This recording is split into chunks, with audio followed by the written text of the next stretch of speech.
ഈ ചാനലിന്റെ വളർച്ച എന്ന് പറയുന്ന സുഹൃത്തുക്കളെ നിങ്ങളുടെ സബ്സ്ക്രിപ്ഷനും അതിനോടൊപ്പം തന്നെ നിങ്ങളുടെ സപ്പോർട്ടുമാണ്. ഒത്തിരി സുഹൃത്തുക്കൾ ഇപ്പോഴും സബ്സ്ക്രൈബ് ചെയ്യാതെ കാണുന്നുണ്ട്. ദയവ് ചെയ്ത് സബ്സ്ക്രൈബ് ചെയ്ത് ഈ ചാനൽ ഒന്ന് സപ്പോർട്ട് ചെയ്യുക, സഹായിക്കുക. നമസ്കാരം, PSC ടുഡേ യൂട്യൂബ് ചാനലിലേക്ക് ഏവർക്കും സ്വാഗതം. സുഹൃത്തുക്കളെ, ഇന്ന് നമ്മൾ പഠിക്കാൻ പോകുന്നത് SCERT 10ാം തരം പാഠപുസ്തകത്തിൽ നിന്നുള്ള 100 ഹിസ്റ്ററി ചോദ്യങ്ങളാണ്. വളരെ ഇമ്പോർട്ടന്റ് ആയിട്ടുള്ള 100 ഹിസ്റ്ററി ചോദ്യങ്ങളാണ് നമ്മളിവിടെ ആഡ് ചെയ്തിരിക്കുന്നത്. SCERT 10ാം തരം പാഠപുസ്തകത്തിൽ നിന്നുള്ള 100 ഹിസ്റ്ററി ചോദ്യം. പ്രാതിനിധ്യമില്ലാതെ നികുതിയില്ല എന്ന മുദ്രാവാക്യം ബന്ധപ്പെട്ടിരിക്കുന്നത് അമേരിക്കൻ സ്വാതന്ത്ര്യ സമരം. പ്രാതിനിധ്യമില്ലാതെ നികുതിയില്ല എന്ന മുദ്രാവാക്യം ബന്ധപ്പെട്ടിരിക്കുന്നത് അമേരിക്കൻ സ്വാതന്ത്ര്യ സമരവുമായി. മെർക്കന്റലിസ്റ്റ് നിയമങ്ങൾ ഏതുമായി ബന്ധപ്പെട്ടിരിക്കുന്നു? അമേരിക്കൻ സ്വാതന്ത്ര്യ സമരം. ഇപ്പൊ അങ്ങോട്ട് ചോദിച്ചതേ ഉള്ളേ. മെർക്കന്റലിസ്റ്റ് നിയമങ്ങൾ ഏതുമായി ബന്ധപ്പെട്ടിരിക്കുന്നു? അമേരിക്കൻ സ്വാതന്ത്ര്യ സമരവുമായി ബന്ധപ്പെട്ടിരിക്കുന്നു. യുദ്ധം ആരംഭിക്കുന്നതിന് മുമ്പ് തന്നെ വിപ്ലവം നടപ്പിലായി കഴിഞ്ഞിരുന്നു. അത് ജനങ്ങളുടെ ഹൃദയത്തിലായിരുന്നു. ഇത് ആരുടെ വാക്കുകളാണ്? ജോൺ ആദംസിന്റെ വാക്കുകളാണ്. യുദ്ധം ആരംഭിക്കുന്നതിന് മുമ്പ് തന്നെ വിപ്ലവം നടപ്പിലായി കഴിഞ്ഞിരുന്നു. അത് ജനങ്ങളുടെ ഹൃദയങ്ങളിലായിരുന്നു എന്ന് പറഞ്ഞത് ആരുടെ വാക്കുകളാണ്? ജോൺ ആദംസിന്റെ വാക്കുകളാണ്. ബോസ്റ്റൺ ടീ പാർട്ടി എന്തുമായി ബന്ധപ്പെട്ടിരിക്കുന്നു? അമേരിക്കൻ സ്വാതന്ത്ര്യ സമരവുമായി ബന്ധപ്പെട്ടിരിക്കുന്നു. ബോസ്റ്റൺ ടീ പാർട്ടി എന്തുമായി ബന്ധപ്പെട്ടിരിക്കുന്നു? അമേരിക്കൻ സ്വാതന്ത്ര്യ സമരവുമായി ബന്ധപ്പെട്ടിരിക്കുന്നു. ഒന്നുകൂടി പറയാം സുഹൃത്തുക്കളെ, ശ്രദ്ധിക്കുക. പ്രാതിനിധ്യമില്ലാതെ നികുതിയില്ല എന്ന മുദ്രാവാക്യം ഏതുമായി ബന്ധപ്പെട്ടിരിക്കുന്നു? അമേരിക്കൻ സ്വാതന്ത്ര്യ സമരവുമായി ബന്ധപ്പെട്ടിരിക്കുന്നു. മെർക്കന്റലിസ്റ്റ് നിയമങ്ങൾ എന്തുമായി ബന്ധപ്പെട്ടിരിക്കുന്നു? അമേരിക്കൻ സ്വാതന്ത്ര്യ സമരവുമായി ബന്ധപ്പെട്ടിരിക്കുന്നു. യുദ്ധം ആരംഭിക്കുന്നതിന് മുമ്പ് തന്നെ വിപ്ലവം നടപ്പിലായി കഴിഞ്ഞിരുന്നു. അത് ജനങ്ങളുടെ ഹൃദയത്തിലായിരുന്നു. ഇത് ആരുടെ വാക്കുകളാണ്? ജോൺ ആദംസിന്റെ വാക്കുകളാണ്.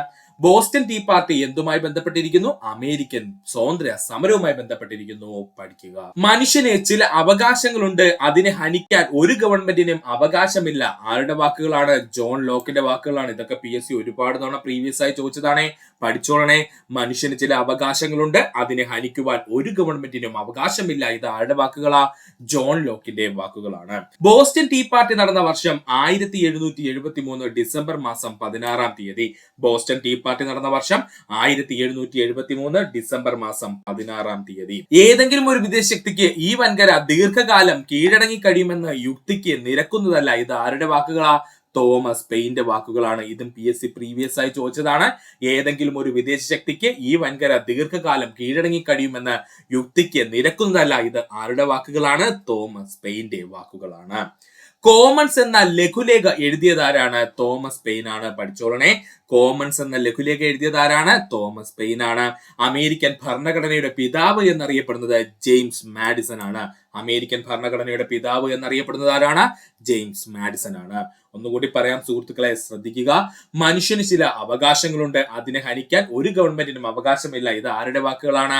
ജോൺ ലോക്കിന്റെ വാക്കുകളാണ്. ബോസ്റ്റൺ ടീ പാർട്ടി നടന്ന വർഷം 1773 ഡിസംബർ മാസം 16-ാം തീയതി. ഏതെങ്കിലും ഒരു വിദേശ ശക്തിക്ക് ഈ വൻകര ദീർഘകാലം കീഴടങ്ങി കഴിയണമെന്ന യുക്തിക്ക് നിരക്കുന്നതല്ല. ഇത് ആരുടെ വാക്കുകളാണ്? തോമസ് പെയിന്റെ വാക്കുകളാണ്. കോമൺസ് എന്ന ലഘുലേഖ എഴുതിയതാരാണ്? തോമസ് പെയിൻ ആണ്. അമേരിക്കൻ ഭരണഘടനയുടെ പിതാവ് എന്നറിയപ്പെടുന്നത് ജെയിംസ് മാഡിസൺ ആണ്. ഫ്രഞ്ച് വിപ്ലവം നടന്ന വർഷം 1789. ഏറ്റവും കൂടുതൽ PSC പ്രീവിയസ് ആയി ചോദിച്ച ചോദ്യം. ഫ്രഞ്ച് വിപ്ലവം നടന്ന വർഷം 1789 ആണ്. 1789. ഫ്രഞ്ച് സമൂഹത്തെ എത്ര എസ്റ്റേറ്റുകളായാണ് തിരിച്ചിരിക്കുന്നത്? 3. മറക്കല്ലേ. ഫ്രഞ്ച് സമൂഹത്തെ എത്ര എസ്റ്റേറ്റുകളായാണ് തിരിച്ചിരുന്നത്? 3 ആയി. ഞാനാണ് രാഷ്ട്രം എന്ന് പറഞ്ഞത് ആരാണ്? ലൂയി 14-മൻ. ഞാനാണ് രാഷ്ട്രം എന്ന് പറഞ്ഞത് ആരാണ്? ലൂയി 14-മനാണ്. എനിക്ക് ശേഷം പ്രളയം എന്ന് പറഞ്ഞത് ആരെന്ന് ചോദിച്ചാൽ അത് ലൂയി 15-മനാണ്.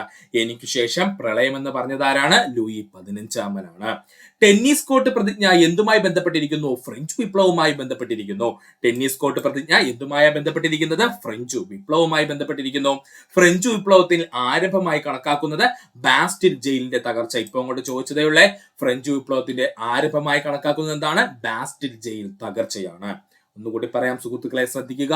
ഫ്രഞ്ച് വിപ്ലവം നടന്ന വർഷം 1789. ഫ്രഞ്ച് സമൂഹത്തെ എത്ര എസ്റ്റേറ്റുകളായാണ് തിരിച്ചിരിക്കുന്നത്? 3 എസ്റ്റേറ്റുകളായി. ഞാനാണ് രാഷ്ട്രം എന്ന് പറഞ്ഞത് ആരാണ്? ലൂയി 14-മൻ. എനിക്ക് ശേഷം പ്രളയം എന്ന് പറഞ്ഞത് ആരാണ്? അത് ലൂയി 15-മനാണ്. ടെന്നീസ് കോർട്ട് പ്രതിജ്ഞ എന്തുമായി ബന്ധപ്പെട്ടിരിക്കുന്നു? ഫ്രഞ്ച് വിപ്ലവവുമായി ബന്ധപ്പെട്ടിരിക്കുന്നു. ഫ്രഞ്ച് വിപ്ലവത്തിന്റെ ആരംഭമായി കണക്കാക്കുന്നത് ബാസ്റ്റിൽ ജയിൽ തകർച്ചയാണ്. സ്വാതന്ത്ര്യം, സമത്വം, സാഹോദര്യം എന്ന മുദ്രാവാക്യം എന്തുമായി ബന്ധപ്പെട്ടിരിക്കുന്നു? ഫ്രഞ്ച് വിപ്ലവവുമായി ബന്ധപ്പെട്ടിരിക്കുന്നു. സ്വാതന്ത്ര്യം, സമത്വം, സാഹോദര്യം എന്നീ മുദ്രാവാക്യം എന്തുമായി ബന്ധപ്പെട്ടിരിക്കുന്നു ചോദിച്ചാൽ ഫ്രഞ്ച് വിപ്ലവവുമായി ബന്ധപ്പെട്ടിരിക്കുന്നു. മാച്ചു പിച്ചുവിന്റെ ഉയരങ്ങൾ എന്ന കൃതി രചിച്ചിരിക്കുന്നത് പാബ്ലോ നെരൂദയാണ്. മാച്ചു പിച്ചുവിന്റെ ഉയരങ്ങൾ എന്ന കൃതി രചിച്ചതാരാണ്? പാബ്ലോ നെരൂദയാണ്. ലാറ്റിൻ അമേരിക്കൻ രാജ്യങ്ങളുടെ വിമോചകൻ എന്നറിയപ്പെടുന്നത് സൈമൺ ബൊളിവർ ആണ്. ലാറ്റിൻ അമേരിക്കൻ രാജ്യങ്ങളുടെ വിമോചകൻ എന്നറിയപ്പെടുന്നത് സൈമൺ ബൊളിവർ ആണ്. ലാറ്റിൻ അമേരിക്കൻ രാജ്യങ്ങളുടെ സംരക്ഷകൻ എന്നറിയപ്പെടുന്നത് ജോസെ ഡി സാൻ മാർട്ടിൻ ആണ്. ലാറ്റിൻ അമേരിക്കൻ രാജ്യങ്ങളുടെ സംരക്ഷകൻ എന്നറിയപ്പെടുന്നത് ജോസെ ഡി സാൻ മാർട്ടിനും ലാറ്റിൻ അമേരിക്കൻ രാജ്യങ്ങളുടെ വിമോചകൻ എന്നറിയപ്പെടുന്നത് സൈമൺ ബൊളിവറുമാണ്. രക്തരൂക്ഷിതമായ ഞായറാഴ്ച എന്തുമായി ബന്ധപ്പെട്ടിരിക്കുന്നു? റഷ്യൻ വിപ്ലവവുമായി ബന്ധപ്പെട്ടിരിക്കുന്നു. രക്തരൂക്ഷിതമായ ഞായറാഴ്ച എന്തുമായി ബന്ധപ്പെട്ടിരിക്കുന്നത്? റഷ്യൻ വിപ്ലവവുമായി ബന്ധപ്പെട്ടിരിക്കുന്നു. ഒന്നുകൂടി പറയാം സുഹൃത്തുക്കളെ, ശ്രദ്ധിക്കുക. സ്വാതന്ത്ര്യം, സമത്വം, സാഹോദര്യം എന്ന മുദ്രാവാക്യം എന്തുമായി ബന്ധപ്പെട്ടിരിക്കുന്നു? ഫ്രഞ്ച് വിപ്ലവവുമായി ബന്ധപ്പെട്ടിരിക്കുന്നു. മാച്ചു പിച്ചുവിന്റെ ഉയരങ്ങൾ എന്ന കൃതി രചിച്ചതാരാണ്? പാബ്ലോ നെരൂദയാണ്. ലാറ്റിൻ അമേരിക്കൻ രാജ്യങ്ങളുടെ വിമോചകൻ എന്നറിയപ്പെടുന്നത് സൈമൺ ബൊളിവർ ആണ്. ലാറ്റിൻ അമേരിക്കൻ രാജ്യങ്ങളുടെ സംരക്ഷകൻ എന്നറിയപ്പെടുന്നത് ജോസെ ഡി സാൻ മാർട്ടിൻ ആണ്. രക്തരൂക്ഷിതമായ ഞായറാഴ്ച എന്തുമായി ബന്ധപ്പെട്ടിരിക്കുന്നു? റഷ്യൻ വിപ്ലവവുമായി ബന്ധപ്പെട്ടിരിക്കുന്നു. പഠിക്കുക. മെൻഷേബുക്കുകൾ, ബോൾഷേവിക്കുകൾ എന്തുമായി ബന്ധപ്പെട്ടിരിക്കുന്നു? റഷ്യൻ വിപ്ലവവുമായി ബന്ധപ്പെട്ടിരിക്കുന്നു. പഠിച്ചോളനെ. മെൻഷേബുക്കുകളും ബോൾഷേവിക്കുകളും എന്തുമായി ബന്ധപ്പെട്ടിരിക്കുന്നു? റഷ്യൻ വിപ്ലവവുമായി ബന്ധപ്പെട്ടിരിക്കുന്നു. ലോകത്തെ പിടിച്ചു കുലുക്കിയ 10 ദിവസം എന്ന പുസ്തകം രചിച്ചത് ജോൺ റീഡ് ആണ്. ലോകത്തെ പിടിച്ചു കുലുക്കിയ 10 ദിവസങ്ങൾ എന്ന പുസ്തകം രചിച്ചതാരാണ്? ജോൺ റീഡ് ആണ്. കറുപ്പ് യുദ്ധം നടന്ന രാജ്യങ്ങൾ ചൈനയും ബ്രിട്ടനും. യുദ്ധം നടന്ന രാജ്യങ്ങൾ ആരൊക്കെ തമ്മിലാ? ചൈനയും ബ്രിട്ടനും തമ്മില്. ബോക്സർ കലാപം നടന്ന വർഷം 1900. ബോക്സർ കലാപം നടന്ന വർഷം 1900. ഒന്നാം ലോക മഹായുദ്ധം നടന്ന കാലഘട്ടം എന്ന് പറയുന്നത് 1914 മുതൽ 1918 വരെ. PSC ഒരുപാട് തവണ ചോദിച്ച ചോദ്യമാണ്. ഒന്നാം ലോക മഹായുദ്ധം നടന്ന കാലഘട്ടം 1914 മുതൽ 1918 വരെ. ത്രികക്ഷി സഖ്യത്തിൽ ഉൾപ്പെട്ട രാജ്യങ്ങളാണ് ജർമ്മനി, ഓസ്ട്രിയ, ഹംഗറി, ഇറ്റലി. ത്രികക്ഷി സഖ്യത്തിൽ ഉൾപ്പെട്ട രാജ്യങ്ങൾ ആരൊക്കെയാണ്? ജർമ്മനി, ഓസ്ട്രിയ, ഹംഗറി, ഇറ്റലി എന്നിവയാണ്. പഠിക്കുക, വളരെ ഇമ്പോർട്ടന്റ് ആണ്. ത്രികക്ഷി സഖ്യങ്ങൾ ഉൾപ്പെട്ട രാജ്യങ്ങൾ ആരൊക്കെയാ? ജർമ്മനി, ഓസ്ട്രിയ, ഹംഗറി, ഇറ്റലി എന്നിവരാണ്. ഒന്നുകൂടി പറയാം സുഹൃത്തുക്കളെ, ശ്രദ്ധിക്കുക. മെൻഷേബുക്കുകളും ബോൾഷേവിക്കുകളും എന്തുമായി ബന്ധപ്പെട്ടിരിക്കുന്നു? റഷ്യൻ വിപ്ലവവുമായി ബന്ധപ്പെട്ടിരിക്കുന്നു. ലോകത്തെ പിടിച്ചുകുലുക്കിയ 10 ദിവസം എന്ന പുസ്തകം രചിച്ചതാരാണ്? ജോൺ റീഡ് ആണ്. കറുപ്പ് യുദ്ധം നടന്ന രാജ്യങ്ങൾ ആരൊക്കെയാ? ചൈനയും ബ്രിട്ടനും തമ്മില്. ബോക്സർ കലാപം നടന്ന വർഷം 1900. ഒന്നാം സ്വാതന്ത്ര്യ സമരം നടന്ന കാലഘട്ടം 1914 മുതൽ 1918 വരെ. ത്രികക്ഷി സഖ്യങ്ങളിൽ ഉൾപ്പെട്ട രാജ്യങ്ങൾ ആരൊക്കെയാണ്? ജർമ്മനി, ഓസ്ട്രിയ, ഹംഗറി, ഇറ്റലി എന്നിവയാണ്. ത്രികക്ഷി സൗഹാർദ്ദത്തിൽ ഉൾപ്പെട്ട രാജ്യങ്ങൾ ഇംഗ്ലണ്ട്, ഫ്രാൻസ്, റഷ്യ. ത്രികക്ഷി സൗഹാർദ്ദത്തിൽ ഉൾപ്പെട്ട രാജ്യങ്ങൾ ആരൊക്കെയാ? England, France, Russia. ഒന്നാം ലോക മഹായുദ്ധത്തിൽ ഫ്രഞ്ച് തടവുകാരുടെ കഥ പറയുന്ന ചിത്രമാണ് ഗ്രാൻഡ് ഇല്യൂഷൻ. ഒരുപാട് തവണ PSC പ്രീവിയസ് ആയി ചോദിച്ച ക്വസ്റ്റ്യൻ ആണ്. ഒന്നാം ലോക മഹായുദ്ധത്തിൽ ഫ്രഞ്ച് തടവുകാരുടെ കഥ പറയുന്ന ചിത്രം ഏതാണ്? ഗ്രാൻഡ് ഇല്യൂഷൻ ആണ്.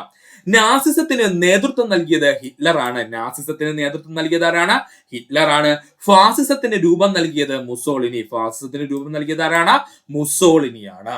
ജർമ്മനിയിലെ ത്രികക്ഷിയിൽ അംഗത്വം ഉണ്ടായിരുന്ന ഏക മലയാളി ചെമ്പകൻ രാമൻ പിള്ള. പഠിച്ചോളനെ. ജർമ്മനിയിലെ ത്രികക്ഷി അംഗത്വം ഉണ്ടായിരുന്ന ഏക മലയാളി ആരെന്ന് ചോദിച്ചാൽ അത് ചെമ്പകൻ രാമൻ പിള്ളയാണ്. രണ്ടാം ലോക മഹായുദ്ധം നടന്ന വർഷം 1939 മുതൽ 1945 വരെ. രണ്ടാം ലോക മഹായുദ്ധം നടന്ന വർഷം എത്രയാണ്? 1939 ആരംഭിച്ച് 1945 അവസാനിച്ചു. ഒന്നുകൂടി പറയാം സുഹൃത്തുക്കളെ, ശ്രദ്ധിക്കുക. ത്രികക്ഷി സൗഹാർദ്ദത്തിൽ ഉൾപ്പെട്ട രാജ്യങ്ങൾ ആരൊക്കെയാ? ഇംഗ്ലണ്ട്, ഫ്രാൻസ്, റഷ്യ എന്നിവരാണ്. ഒന്നാം ലോക മഹായുദ്ധത്തിൽ ഫ്രഞ്ച് തടവുകാരുടെ കഥ പറയുന്ന ചിത്രം ഗ്രാൻഡ് ഇല്യൂഷൻ ആണ്. നാസിസത്തിന് നേതൃത്വം നൽകിയതാരാണ്? ഹിറ്റ്ലർ ആണ്. ഫാസിസത്തിന് രൂപം നൽകിയതാരാണ്? മുസോളിനിയാണ്. ജർമ്മനിയിലെ ത്രികക്ഷിയിൽ അംഗത്വം ഉണ്ടായിരുന്ന ഏക മലയാളി ചെമ്പകൻ രാമൻ പിള്ള.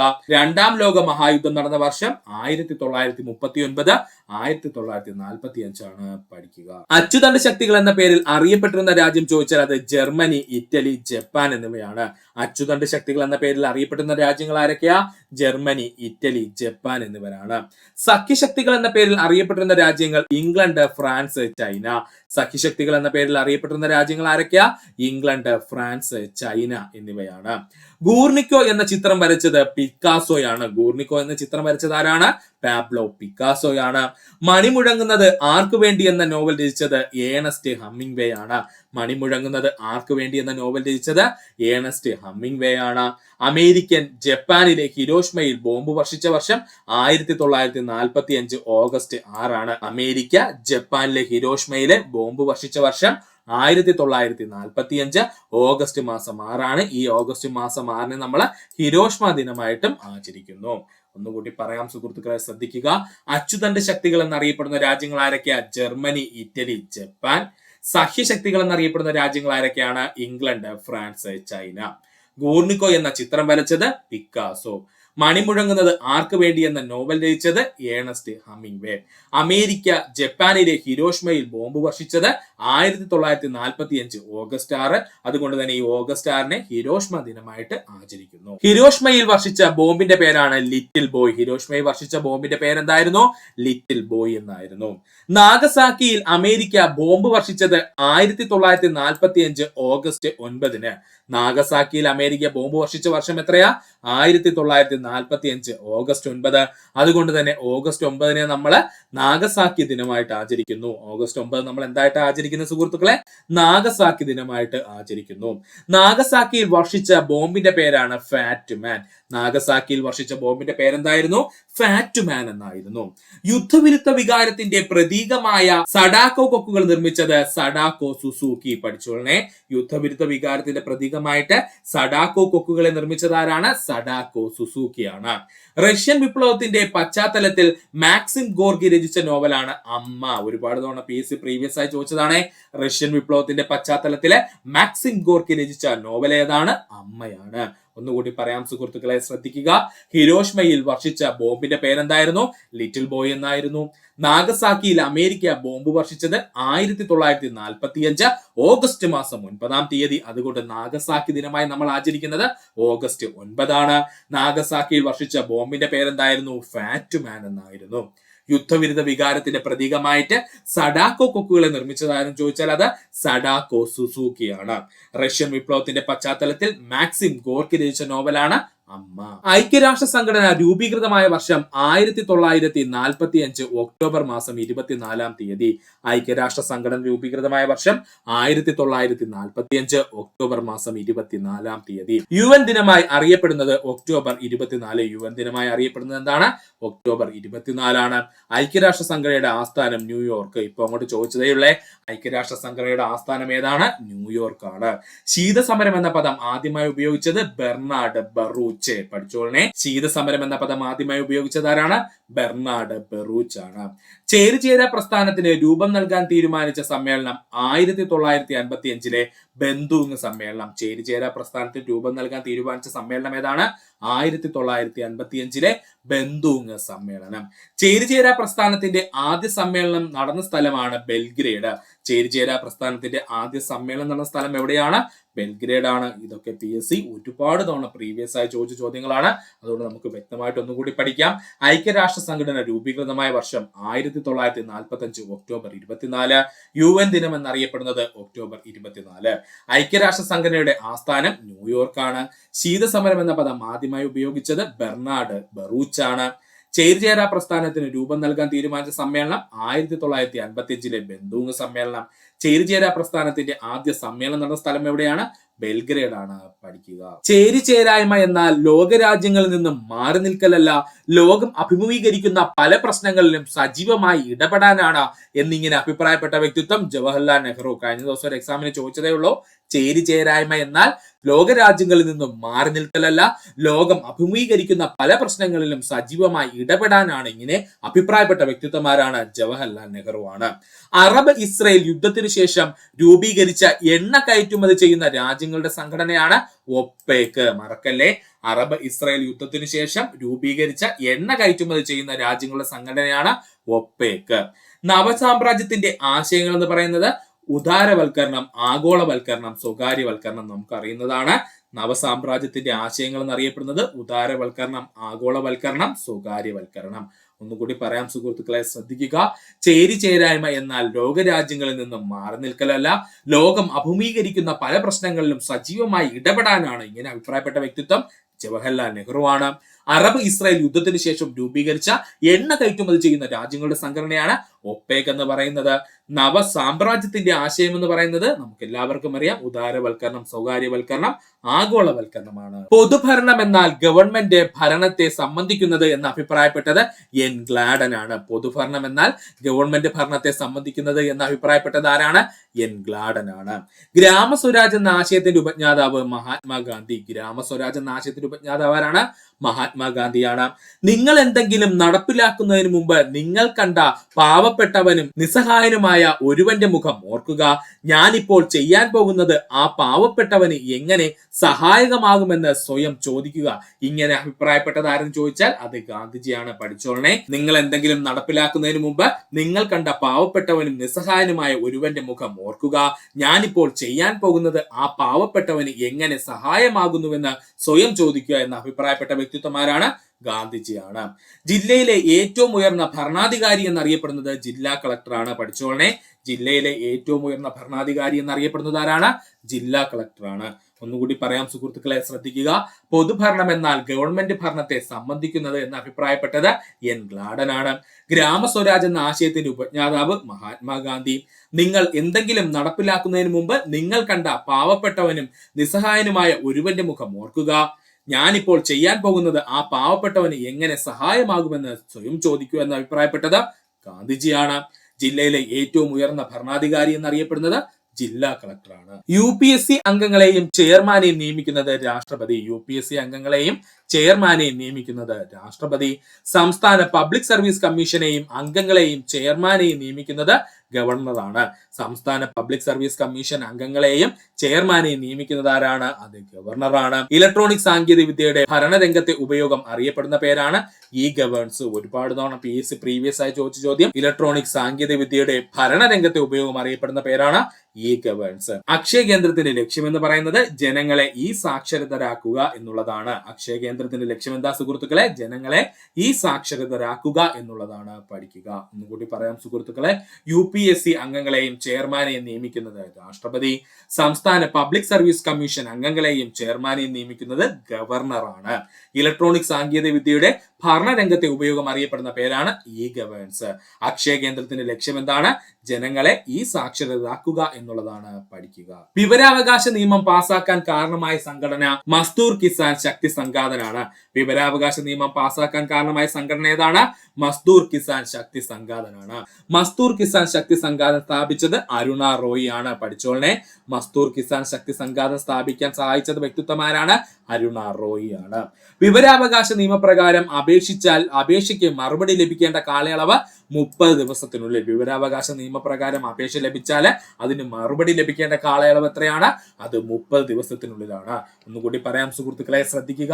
വിവരാവകാശ നിയമം പാസാക്കാൻ കാരണമായ സംഘടന മസ്ദൂർ കിസാൻ ശക്തി സംഘാതനാണ്. മസ്ദൂർ കിസാൻ ശക്തി സംഘാതൻ സ്ഥാപിച്ചത് അരുണ റോയ് ആണ്. വിവരാവകാശ നിയമപ്രകാരം അപേക്ഷ ലഭിച്ചാൽ മറുപടി ലഭിക്കേണ്ട കാലയളവ് 30 ദിവസത്തിനുള്ളിലാണ്. പഠിക്കുക. വിവരാവകാശ നിയമപ്രകാരം അപേക്ഷ നൽകി എത്ര ദിവസത്തിനുള്ളിലാണ് ആദ്യ അപ്പീൽ നൽകേണ്ടതെന്ന് ചോദിച്ചാല് മറുപടി ലഭിച്ച് അല്ലെങ്കിൽ ലഭിക്കേണ്ട സമയപരിധി അവസാനിച്ച് 30 ദിവസത്തിനുള്ളിൽ. വിവരാവകാശ നിയമപ്രകാരം അപേക്ഷ നൽകിയ സമയപരിധിക്കുള്ളിൽ വിവരം നൽകുന്നതിന് വീഴ്ച വരുത്തുന്ന ഓഫീസർ അടയ്ക്കേണ്ട പിഴയെന്ന് പറയുന്നത് പ്രതിദിനം 250 രൂപ. വിവരാവകാശ നിയമപ്രകാരം അപേക്ഷ നൽകി സമയപരിധിക്കുള്ളിൽ വിവരം നൽകുന്നതിൽ വീഴ്ച വരുത്തുന്ന ഓഫീസർ അടയ്ക്കേണ്ട പിഴ എത്രയാണ്? പ്രതിദിനം 250 രൂപ. വിവരാവകാശ നിയമപ്രകാരം വിവരങ്ങൾ ലഭിക്കുന്നതിന് നൽകേണ്ട അപേക്ഷാ ഫീസ് 10 രൂപയാണ്. ഒരുപാട് തവണ PSC പ്രീവിയസ് ആയി ചോദിച്ച ചോദ്യം. വിവരാവകാശ നിയമപ്രകാരം വിവരങ്ങൾ ലഭിക്കുന്നതിന് നൽകേണ്ട അപേക്ഷാ ഫീസ് എത്രയാണ്? 10 രൂപയാണ്. ഒന്നുകൂടി പറയാം സുഹൃത്തുക്കളെ, ശ്രദ്ധിക്കുക.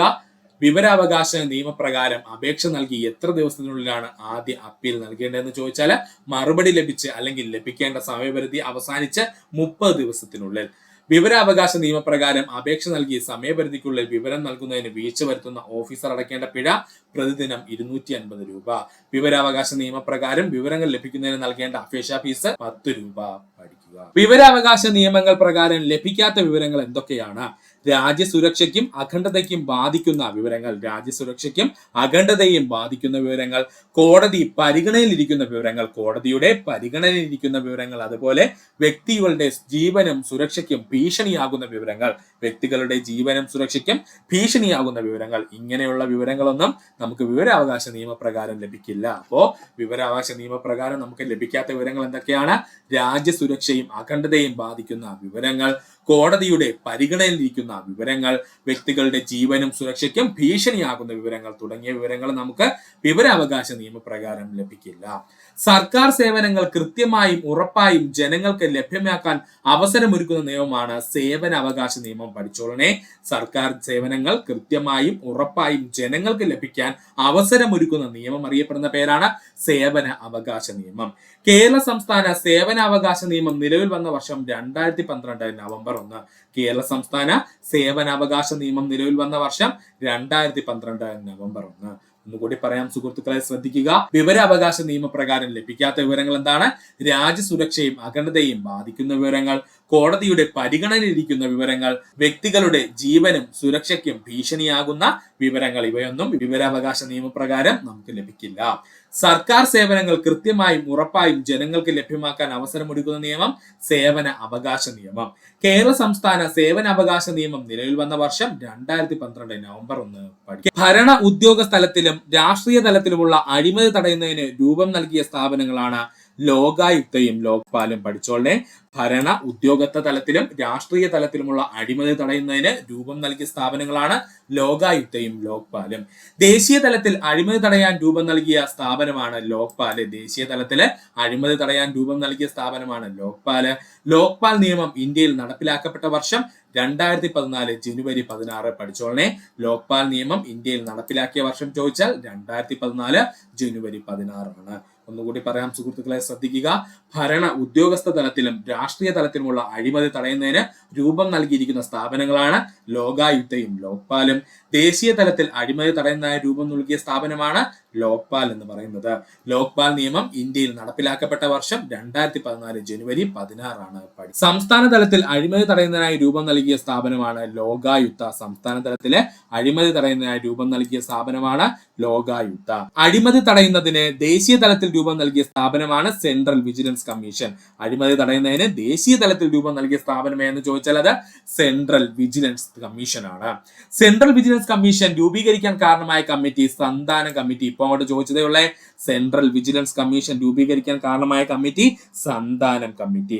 വിജിലൻസ് കേസുകൾക്ക് തീർപ്പ് കൽപ്പിക്കുന്ന കോടതികളാണ് വിജിലൻസ് കോടതികൾ. വിജിലൻസ് കേസുകൾക്ക് തീർപ്പ് കൽപ്പിക്കുന്ന കോടതികളാണ് വിജിലൻസ് കോടതികൾ. ഒന്നുകൂടി പറയാം സുഹൃത്തുക്കളെ, ശ്രദ്ധിക്കുക. സംസ്ഥാന തലത്തിൽ അഴിമതി തടയുന്നതിന് രൂപം നൽകിയ സ്ഥാപനം ലോകായുക്ത. അഴിമതി തടയുന്ന ദേശീയ തലത്തിൽ രൂപം നൽകിയ സ്ഥാപനമാണ് സെൻട്രൽ വിജിലൻസ് കമ്മീഷൻ.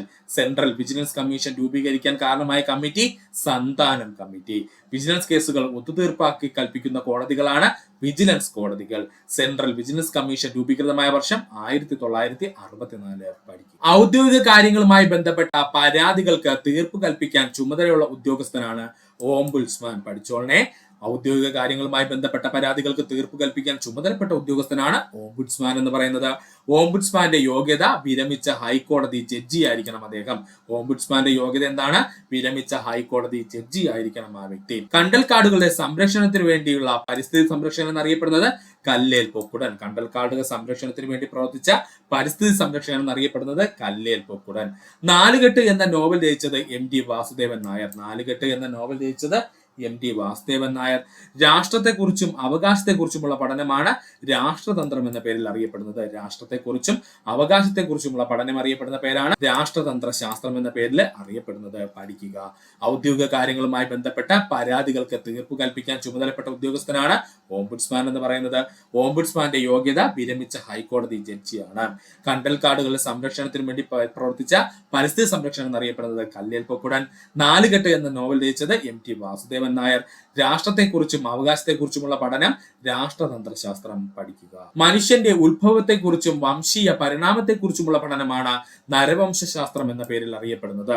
മനുഷ്യന്റെ ഉത്ഭവത്തെക്കുറിച്ചും വംശീയ പരിണാമത്തെക്കുറിച്ചുമുള്ള പഠനം അറിയപ്പെടുന്ന പേരാണ് നരവംശശാസ്ത്രം. 19-ാം നൂറ്റാണ്ട് ചരിത്രത്തിൽ അറിയപ്പെടുന്നത് വിപ്ലവ യുഗമെന്ന്. 19-ാം നൂറ്റാണ്ട് ചരിത്രത്തിൽ അറിയപ്പെടുന്ന പേരെന്താണ്? വിപ്ലവ യുഗമെന്ന്. സമൂഹശാസ്ത്രത്തിന്റെ പിതാവ് ആഗസ്ത് കോംതെയാണ്. സമൂഹശാസ്ത്രത്തിന്റെ പിതാവ് ആരാണ്? ആഗസ്ത് കോംതെയാണ്. മനുഷ്യ ജീവിതത്തിന്റെ സാമൂഹിക വശങ്ങളെ കുറിച്ച് നടത്തുന്ന ശാസ്ത്രീയ പഠനം അറിയപ്പെടുന്ന പേരാണ് സമൂഹശാസ്ത്രം. രാജ്യത്തെ മൊത്തം ജനങ്ങളെ കുറിച്ച് വിവരം ശേഖരിക്കുന്ന സർവേയാണ് സെൻസസ്. രാജ്യത്തെ മൊത്തം ജനങ്ങളെ കുറിച്ചുള്ള വിവരം ശേഖരിക്കുന്ന സർവേയാണ് സെൻസസ് എന്ന പേരിൽ അറിയപ്പെടുന്നത്. നിങ്ങൾ രാഷ്ട്രത്തിൽ സജീവമായി ഇടപെടാതിരിക്കുന്നതിന്റെ പരിണതഫലം നിങ്ങളെക്കാൾ മോശമായവർ നിങ്ങളെ ഭരിക്കുമെന്നതാണ്. ഇത് ആരുടെ വാക്കുകളാണ്? പ്ലേറ്റോയുടെ വാക്കുകളാണ്. നിങ്ങൾ രാഷ്ട്രീയത്തിൽ സജീവമായി ഇടപെടാതിരിക്കുന്നതിന്റെ പരിണതഫലം നിങ്ങളെക്കാൾ മോശമായവർ നിങ്ങളെ ഭരിക്കുമെന്നത് ആരുടെ വാക്കുകളാണ്? പ്ലേറ്റോയുടെ വാക്കുകളാണ്. PSC പ്രീവിയസ് ആയി ചോദിച്ചതാണ്, പഠിച്ചോളനെ. നിങ്ങൾ രാഷ്ട്രീയത്തിൽ സജീവമായി ഇടപെടാതിരുന്നതിന്റെ പരിണതഫലം നിങ്ങളെക്കാൾ മോശമായവർ നിങ്ങളെ ഭരിക്കുമെന്നുള്ളതാണ്. ഇത് ആരുടെ വാക്കുകളാണ്? പ്ലേറ്റോയുടെ വാക്കുകളാണ്. ജനസംഖ്യാ ദിനമായി ആചരിക്കുന്നത് ജൂൺ 5 ആണ്. ജനസംഖ്യാ ദിനമായി ആചരിക്കുന്നത് ജൂൺ 5 ആണ്. ഫിസിക്കൽ റിസർച്ച് ലബോറട്ടറി ഏത് മേഖലയുമായി ബന്ധപ്പെട്ടിരിക്കുന്നു? ഉത്തരം ഉപഗ്രഹം വികസിപ്പിക്കുന്ന മേഖലയുമായിട്ട്. ഫിസിക്കൽ റിസർച്ച് ലബോറട്ടറി ഏത് മേഖലയിലെ ഏജൻസി അല്ലെങ്കിൽ ഏത് മേഖലയുമായി ബന്ധപ്പെട്ടിരിക്കുന്നു ചോദിച്ചാൽ ഉപഗ്രഹം വികസിപ്പിച്ചെടുക്കുന്ന മേഖലയുമായിട്ട്. ഫ്രഞ്ച് വിപ്ലവത്തിന്റെ ഓർമ്മയ്ക്കായി തലസ്ഥാന നഗരത്തിൽ സ്വാതന്ത്ര്യത്തിന്റെ മരം നടുകയും ഫ്രഞ്ച് ക്ലബായ ജാക്കോബിയനിൽ അംഗമാവുകയും ചെയ്ത ഇന്ത്യൻ ഭരണാധികാരി ടിപ്പു സുൽത്താനാണ്. ഫ്രഞ്ച് വിപ്ലവത്തിന്റെ ഓർമ്മയ്ക്കായി തലസ്ഥാന നഗരത്തിൽ സ്വാതന്ത്ര്യത്തിന്റെ മരം നടുകയും ഫ്രഞ്ച് ക്ലബായ ജാക്കോബിയനിൽ അംഗമാവുകയും ചെയ്ത ഇന്ത്യൻ ഭരണാധികാരി ആരാണ്? ടിപ്പു സുൽത്താനാണ്. പഠിക്കുക. ഒന്നുകൂടി പറയാം സുഹൃത്തുക്കളെ, ശ്രദ്ധിക്കുക. നിങ്ങൾ രാഷ്ട്രീയത്തിൽ സജീവമായി ഇടപെടാതിരിക്കുന്നതിന്റെ പരിണിതഫലം നിങ്ങളെക്കാൾ മോശമായവർ നിങ്ങളെ ഭരിക്കുമെന്നതാണ്. ഇത് ആരുടെ വാക്കുകളാ? പ്ലേറ്റോയുടെ വാക്കുകളാണ്. ജനസംഖ്യാ ദിനമായി ആചരിക്കുന്നത് ജൂൺ 5 ആണ്. ഫിസിക്കൽ റിസർച്ച് ലബോറട്ടറി ഏത് മേഖലയുമായി ബന്ധപ്പെട്ട ഏജൻസിയാണ്? ഉപഗ്രഹം വികസിപ്പിച്ചെടുക്കുന്ന മേഖലയുമായിട്ട്. ഫ്രഞ്ച് വിപ്ലവത്തിന്റെ ഓർമ്മയ്ക്കായി തലസ്ഥാന നഗരത്തിൽ സ്വാതന്ത്ര്യത്തിന്റെ മരം നടുകയും ഫ്രഞ്ച് ക്ലബായ ജാക്കോബിൻ അംഗമാവുകയും ചെയ്ത ഇന്ത്യൻ ഭരണാധികാരി ടിപ്പു സുൽത്താനാണ്. പഠിക്കുക. ലാറ്റിൻ അമേരിക്കൻ കേന്ദ്രങ്ങളിൽ ഒന്നായ മാച്ചു പിച്ചു സ്ഥിതി ചെയ്യുന്ന രാജ്യം പെറു ആണ്. ലാറ്റിൻ അമേരിക്കൻ രാജ്യങ്ങളിൽ ഒന്നായ മാച്ചു പിച്ചു സ്ഥിതി ചെയ്യുന്ന രാജ്യം ഏതാണ്? പെറു ആണ്. രാഷ്ട്രത്തിന്റെ ലക്ഷ്യം ഏറ്റവും കൂടുതൽ പേർക്ക് നന്മ ചെയ്യലാണ് എന്നത് ആരുടെ വാക്കുകളാണ്? ജെർമി ബന്ത. രാഷ്ട്രത്തിന്റെ ലക്ഷ്യം ഏറ്റവും കൂടുതൽ പേർക്ക് നന്മ ചെയ്യലാണ് എന്നത് ആരുടെ വാക്കുകളാണ്? ജെർമി ബന്താമിന്റെ വാക്കുകളാണ്. ഒരു സമ്പദ് വ്യവസ്ഥയിൽ സർക്കാർ നിയന്ത്രണങ്ങളും ഇടപെടലുകളും പരിമിതപ്പെടുത്തുന്നതെന്ന് അറിയപ്പെടുന്നത് ഉദാരവൽക്കരണം. ഒരു സമ്പദ് വ്യവസ്ഥയിലെ സർക്കാർ നിയന്ത്രണങ്ങളും ഇടപെടലുകളും പരിമിതപ്പെടുത്തുക എന്നറിയപ്പെടുന്നത് എന്താണ്? ഉദാരവൽക്കരണമാണ്. ഒന്നുകൂടി പറയാം സുഹൃത്തുക്കളെ, ശ്രദ്ധിക്കുക. ലാറ്റിൻ അമേരിക്കൻ കേന്ദ്രങ്ങളിൽ ഒന്നായ മാച്ചു പിച്ചു സ്ഥിതി ചെയ്യുന്ന രാജ്യം പെറു ആണ്. രാഷ്ട്രത്തിന്റെ ലക്ഷ്യം ഏറ്റവും കൂടുതൽ പേർക്ക് നന്മ ചെയ്യലാണ് എന്നത് ആരുടെ വാക്കുകളാണ്? ജെർമി ബന്താമിന്റെ വാക്കുകളാണ്. ഒരു സമ്പദ് വ്യവസ്ഥയിൽ സർക്കാർ നിയന്ത്രണങ്ങളും ഇടപെടലുകളും പരിമിതപ്പെടുത്തൽ അറിയുന്ന പേരാണ് ഉദാരവൽക്കരണം എന്ന് പഠിക്കുക. സ്വതന്ത്രമായി ജനിക്കുന്ന മനുഷ്യൻ എവിടെയും ചങ്ങലയിലാണ്. ഇത് ആരുടെ വാക്കുകളാണ്? റൂസോയുടെ വാക്കുകളാണ്. സ്വതന്ത്രമായി ജനിക്കുന്ന മനുഷ്യൻ എവിടെയും ചങ്ങലയിലാണ്. ഇത് ആരുടെ വാക്കുകളാണ്? റൂസോയുടെ വാക്കുകളാണ്. ബോക്സർ കലാപത്തിന്റെ മുദ്ര ബോക്സർമാരുടെ മുഷ്ടിയായിരുന്നു. ബോക്സർ കലാപത്തിന്റെ മുദ്ര എന്തായിരുന്നു? ബോക്സർമാരുടെ മുഷ്ടിയായിരുന്നു. വ്യാവസായ വിപ്ലവത്തിന് തുടക്കം കുറിച്ച രാജ്യം ഇംഗ്ലണ്ട്. പ്രീവിയസ് ക്വസ്റ്റ്യൻ ആണ്, പഠിച്ചോളനെ. വ്യാവസായ വിപ്ലവത്തിന് തുടക്കം കുറിച്ച രാജ്യം ഏതാണ്? ഇംഗ്ലണ്ട് ആണ്. എല്ലാ യുദ്ധങ്ങളും അവസാനിപ്പിക്കുന്നതിനായി ഒരു യുദ്ധം എന്ന് 2ാം ലോക മഹായുദ്ധത്തെ വിശേഷിപ്പിച്ചത് വുഡ്രോ വിൽസൺ ആണ്. എല്ലാ യുദ്ധങ്ങളും അവസാനിപ്പിക്കുന്നതിന് ഒരു യുദ്ധം എന്ന് 2ാം ലോക മഹായുദ്ധത്തിനെ വിശേഷിപ്പിച്ചതാരാണ്? വുഡ്രോ വിൽസൺ ആണ്. പഠിക്കുക. ഒന്നുകൂടി പറയാം സുഹൃത്തുക്കളെ, ശ്രദ്ധിക്കുക. സ്വതന്ത്രമായി ജനിക്കുന്ന മനുഷ്യൻ എവിടെയും ചങ്ങലയിലാണ്. ഇത് ആരുടെ അഭിപ്രായപ്പെട്ട വ്യക്തിത്വമാരാണ്? റൂസോയാണ്. ബോക്സർ കലാപത്തിന്റെ മുദ്ര ബോക്സർമാരുടെ മുഷ്ടി. വ്യവസായ വിപ്ലവത്തിന് തുടക്കം കുറിച്ച രാജ്യം ഇംഗ്ലണ്ടാണ്. എല്ലാ യുദ്ധങ്ങളും അവസാനിപ്പിക്കുന്നതിനായി ഒരു യുദ്ധം എന്ന് 2ാം ലോക മഹായുദ്ധത്തെ വിശേഷിപ്പിച്ചത് വുഡ്രോ വിൽസൺ ആണ്. പഠിക്കുക. ഇത്രയായിരുന്നു നമ്മൾ SCERT 10ാം തരം പാഠപുസ്തകത്തിൽ നിന്നുള്ള 100 ഹിസ്റ്ററി ചോദ്യങ്ങളുടെ മേഖല എന്ന് പറയുന്നത്. അപ്പോൾ ഇത്ര നേരം ഈ വീഡിയോ കണ്ട സുഹൃത്തുക്കൾ എല്ലാവർക്കും നന്ദി, നമസ്കാരം. നിങ്ങൾക്ക് ഈ വീഡിയോ ഇഷ്ടമായി നിങ്ങളുടെ സുഹൃത്തുക്കൾ കൂടി ഷെയർ ചെയ്ത് നൽകാനൊപ്പം തന്നെ നമ്മുടെ ചാനൽ സബ്സ്ക്രൈബ് ചെയ്ത് സഹായിക്കുക. സബ്സ്ക്രൈബ് ബട്ടണോട് ചേർന്നുള്ള ബെൽ ബട്ടൺ അമർത്തി കഴിഞ്ഞാൽ നമ്മൾ അപ്ലോഡ് ചെയ്യുന്ന വീഡിയോകൾ അപ്പോൾ തന്നെ സുഹൃത്തുക്കളെ നിങ്ങളിലെത്തുന്നതാണ്. സുഹൃത്തുക്കൾ എല്ലാവർക്കും നന്ദി, നമസ്കാരം. നല്ലൊരു ദിവസം നേരുന്നു.